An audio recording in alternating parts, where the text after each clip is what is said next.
The stakes couldn't have been higher for the 1999 Champions League final. Both teams had dominated locally by winning both the league and domestic trophies in their respective countries, and were both looking to end a successful campaign with a treble. The last time United had won the European trophy was way back in 1968, and 6 minutes into the game they looked less like favourites. The Red Devils played poorly for most of the game, and while some might say it was because they were missing the likes of Scholes and Roy Keane to suspension, Bayern kept looking like they were going to double their lead every minute. Then Sir Alex Ferguson brought Teddy Sheringham on. And then Solskjaer.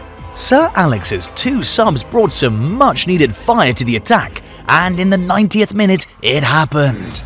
Sheringham put United on equal footing with Bayern, and then Solskjaer completed the comeback. Anfield is praised for being a stronghold for Liverpool, and it needed to be extra strong if the Reds were going to advance to the Champions League final. Messi and the Blaugrana had already handed them a 3-0 thumping at Camp Nou, and came to England to finish the job. The mountain was made higher for Liverpool as star men Salah and Firmino were sidelined due to injuries. At the same time, Barcelona maintained the same squad that did all the damage in the first fixture with two ex-Liverpool players, Coutinho and Suarez, adding insult to injury. Liverpool fans came expecting something extra special, and it didn't take long for that to happen as Origi put the hosts in the lead in the 7th minute. Both teams went at it all guns blazing, and the intensity of the game was there for all to see, but the score remained 1-0 at half-time. Liverpool needed goals, so Jorginho Wijnaldum was brought on, and in less than 10 minutes he did just that. 2 minutes after his first Wijnaldum set Anfield ablaze, as he scored a second to put the Reds on level terms with Barcelona. But the Reds weren't done. Most bizarrely, Origi scored a second from a quickly taken corner by no other than Trent. With that, Liverpool went on to win the tie and become only the third team in Champions League history to come back from a 3-goal deficit in the last 4 of the competition. In one of the most breathtaking World Cup finals, Hungary, unbeaten in 32 games and in their finest form ever, were pitted against underdogs West Germany. The Hungarians quickly showed their stuff, scoring 2 goals in the first 10 minutes. However, the Germans responded with 2 of their own. The Hungarians were pushing for a winner, firing 16 shots at the opposition's goal, but it was Helmut Rahn who broke the tie in the 84th minute to win it all for Germany.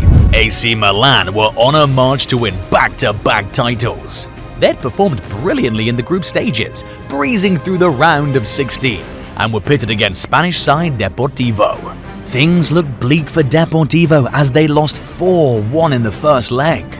They didn't have superstar names like Shevchenko, Pirlo or Kaká, but they went into the second leg full of hope and with a stadium filled with fans. Bandiani scored first in the tie, just as he had in the first leg from a beautiful low-placed shot. More of the same? The fans were excited but expected a defeat either way. Little did they know what was in store. Up into the back of the net. Half-time and Deportivo were already 3-0 up. Milan were already deflated and looked dull even in the second half. Deportivo kept pushing for a fourth to seal it, and it finally came from a ferocious strike by Fran Gonzalez. It was a disaster for Milan, but history for Deportivo and the Champions League. With the win, the Spanish side became the first ever team to come back from a 3-0 deficit. You've seen Liverpool and Deportivo. Can you guess the third team to have pulled a 3-goal comeback? Keep watching to find out. Arsenal have had some memorable comebacks, like the one against Bournemouth, but this one against Reading is nothing like you've ever seen. How many times do you get to see a 12-goal thriller? Arsenal were expected to breeze through this 4th-round League Cup tie against lower league side Reading, but the home side stunned the Gunners by going 4 goals up before half-time. Late into the first half, Arsenal were able to pull one back thanks to a fine finish by Walcott.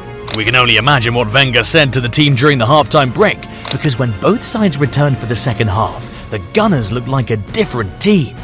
Walcott found Giroud and Koscielny for headers as Arsenal grabbed 2 goals early in the second half.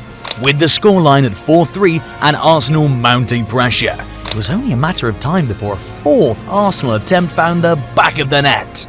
The Gunners went into extra time with momentum and were rewarded with a goal from Shamak. But Shamak's first goal of the season was quickly cancelled out by Reading's Pogbreniak. With the game now tied 5-5 and minutes left on the clock, there was only more drama to come. Arshavin got the ball on a counter-attack and Walcott finished to secure his hat-trick. With time and energy to spare, Shamak put the result beyond any doubt with a clever chip, completing one of the most dramatic comebacks the Majeski Stadium will ever see.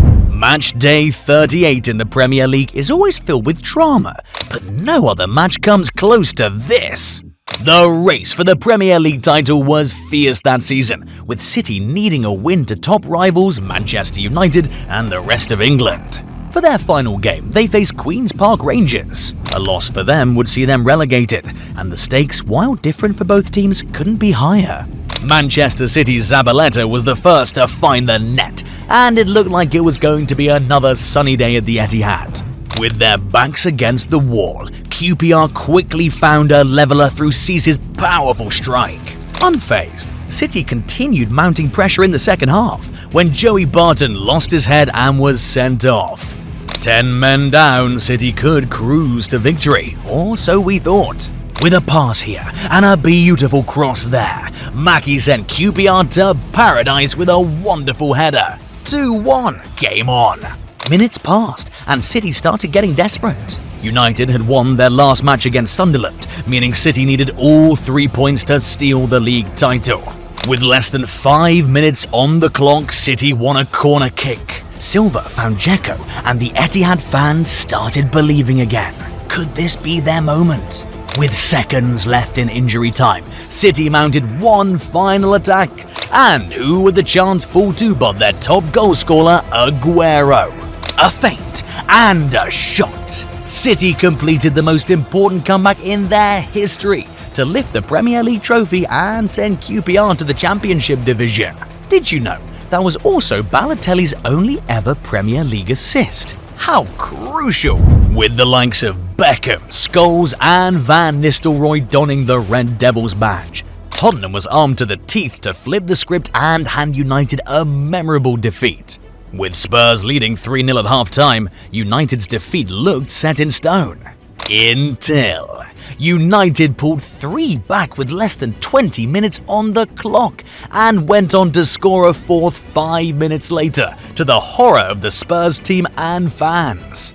Then Beckham sealed United's win in the final minutes of the game. The Comeback Kings completed another dramatic comeback, this time at White Hart Lane. North Korea were the underdog of the 1966 World Cup, so much so that they didn't even bother to book accommodation beyond the competition's group stages. But they found themselves 3 goals up in the quarter-final against Eusebio and Portugal. Portugal is known for their dedication to attacking, and 2 minutes after North Korea's third goal, Eusebio did what he does best. Then, he converted a penalty as Portugal staged a comeback against the mysterious but dangerous North Korea. Eusebio scored a third in the second half to draw Portuguese level with North Korea, and then converted another penalty to give the Portuguese team the lead. Any hopes for a comeback for North Korea were dismissed when Jose Augusto found the back of the net from a header. Arsenal, second in the table and less than 5 points behind league leaders Manchester United, entered the game against Newcastle full of confidence and momentum. They showed their undeniable tenacity in front of goal, with Walcott scoring only 44 seconds after kickoff. A Giroud header and a classic Van Persie strike put the Gunners firmly in control within 10 minutes of the game. Van Persie met Sanya's cross with a header to put Arsenal 4-0 up and send some Newcastle fans out of St James Park before half-time. If only they knew. The match wasn't done yet, and Newcastle weren't either. In a moment of madness, Diaby got a red card and the game was turned on its head. First, Barton converted from the spot, then Best headed home to bring Newcastle within 2. The comeback was on. With less than 20 minutes on the clock, Newcastle were handed another penalty, and Barton didn't miss. Newcastle fought back, and you felt they deserved a point. They got it from a thunderous strike from Tiote in the dying embers of the game, and an incredible comeback was completed. This is arguably the greatest comeback in the history of football. Barcelona needed a miracle to progress to the quarter-finals after losing 4-0 to PSG in the first leg of the Champions League round of 16. But with a Barca team that had the notorious trio of Messi, Suarez and Neymar, you could say it was always in the cards. Suarez scored the first goal early to the delight of Barca fans all over the world, and his goal was followed by a Kurzawa own goal. Barca were 2-0 up by halftime and were eager for more goals in the second half. They got their third when Meunier fouled Neymar in the 18-yard box and Messi converted from the spot. Then it happened. PSG flipped the script when Cavani's shot found the back of the net in the 62nd minute. An away goal meant Barca had to score 3 more to progress. Thanks to 2 quick goals from Neymar, one from a free kick and the other from a penalty, Barcelona needed only 1 more goal to complete the remontada. 1 more goal, seconds left, who will step up? Sergi Roberto. Heading into the 2019 Champions League semi-final, Ajax were on fire, decimating every opponent they met, including the likes of Juventus and Real Madrid. They defeated a not-so-bright Tottenham in the first leg of the semis, and only had to see them out in the second leg. But a resurgent Lucas Moura and Tottenham had other ideas. Ajax showed off the high-octane attack that had won them games in the past, and was rewarded within the first 5 minutes from a De Ligt header. Some slip-up at the back left Ziyech wide open to smash it past Loris to double Ajax's lead in the first half. 3-0 on aggregate. Ajax felt sure they'd booked their place in the Champions League final. The second half came, and Spurs looked like a different side. First, Ali assisted Moura in his first goal of the game. A mistake from Onana, and Moura bangs home his second. Spurs needed 1 more to go through on an away goal, and for his final trick, Moura left it late, scoring in the last second of injury time. The World Cup is always filled with drama, but no one expected much when underdogs Japan faced a Belgium side favoured to win it all in 2018. It was an even game until Japan flipped the script just 3 minutes into the second half with 2 quick goals. The world was stunned. It wasn't until 20 minutes later that Vertonghen restored order. Then Fellaini put Belgium level. Japan looked to record a historic defeat against Belgium, but the latter showed their class, scoring in the final minutes of the game from a De Bruyne counter-attack. The Blaugranas appear for the 3rd time on our list for another unforgettable game, this time against Italian giants Roma. Barcelona had demolished Roma 4-1 in the first leg and were ready to break numerical records in the second. Roma came to do the seemingly impossible. Dzeko was first to get his name on the scoresheet after only 5 minutes with a calm and controlled finish. Roma kept Barca at bay long enough to give Dzeko another chance at goal. This time though, he won a penalty, which Daniel De Rossi was all too eager to slot in. Barring any heroics from Barca, Roma now needed only 1 more, and they only had to wait until the final 10 minutes to get it. Manila headed home from a corner to hand Roma an unforgettable comeback against the Spanish giants. And just like that, we've reached the last one on our list, which is arguably the greatest of all time. In what is still widely considered the most epic Champions League final to date, Liverpool faced Milan for Europe's most coveted trophy in Istanbul. It was a dream first half for Milan, as they scored in the first minute of the game, and were 3 goals to the good by half-time thanks to a Maldini goal and 2 from Crespo. We can only imagine what Benitez must have said to every player in Liverpool's dressing room, as the Reds suddenly became untouchable. They not only equalised the 3-0 deficit, but did it in quick-fire succession, scoring all 3 goals within 6 minutes of the second half. From there, the game dragged on to penalties, and Liverpool were victorious in the shootout, sealing what is undoubtedly the most dramatic comeback in the history books. Let us know your thoughts in the comments below, and before you leave, make sure to smash the like and subscribe buttons. turn on your notifications and watch this next video.